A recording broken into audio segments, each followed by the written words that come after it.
যুদ্ধ বিরতি উলংঘা করেছে পাকিস্তানে। हेलो एवरीवन बरायबाय रायजोफोर फिन खेबसे चेनेलावहाय तो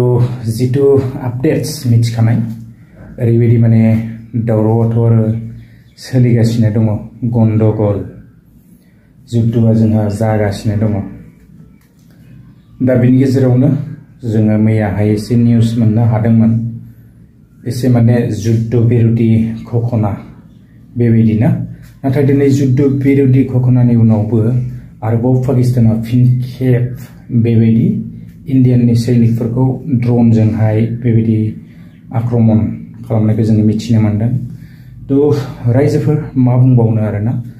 पाकिस्तानखौथ' आरो मिथिखायो जोङो बांद्राय बेबायदि फोथायनो हाया तो मा जागोन दा आरोबाव फिन गरमनिफ्राय गरमसो जाफिनबावगोन नामा तो रायजोफोर मा बुंबावनो बिदिनोसै दावहाया सोलिबाय थागोन आरो सोलिबायानो थासिगोन नामा तो जोंनो समा खिन्थागोन बेसेबां दिन थायो आं एसे क्लिप्सखौ होनानै होगोन मा जाखो मिथिला आरोना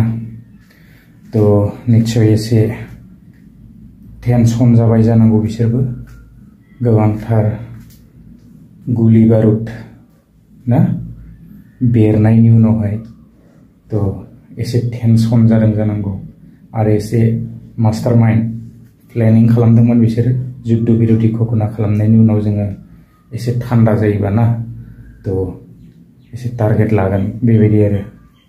যুদ্ধ বিরতি উলংঘা করেছে পাকিস্তানে যুদ্ধ বিরতির সকল নিয়ম উলংঘা কৰি এতিয়া শ্রীনগৰৰ বিভিন্ন প্ৰান্তত ধাৰাবাহিকভাৱে বিস্ফোৰণ কৰিছে এই পৰ্যন্ত 50টাকৈ অধিক বিস্ফোৰণৰ খবৰ আৰু ভাৰতীয় সেনাক এইবাৰ অত্যাধুনিক ড্ৰোনেৰে পাকিস্তানে আক্ৰমণৰ লক্ষ্য কৰি লৈছে আজিৰ দিনটোত বিয়লি 3:35 পাকিস্তানৰ সেনাৰ পৰা এটা ফোন আহিছিল ভাৰতলৈ আৰু ভাৰতৰ ডিজিএমলৈ ফোন কৰি পাকিস্তানে কান্দি কান্দি কৈছিল যে আমি যুদ্ধ নিবিচাৰো আমি শান্তি বিচাৰো আমাক যুদ্ধ বিৰতি লাগে আৰু সকলো ধৰণৰ বিষয়টো সন্দৰ্ভত মধ্যস্থতা কৰিছিল মাৰ্কিন যুক্তৰাষ্ট্ৰৰ ৰাষ্ট্ৰপতি ডোনাল্ড ট্ৰাম্পে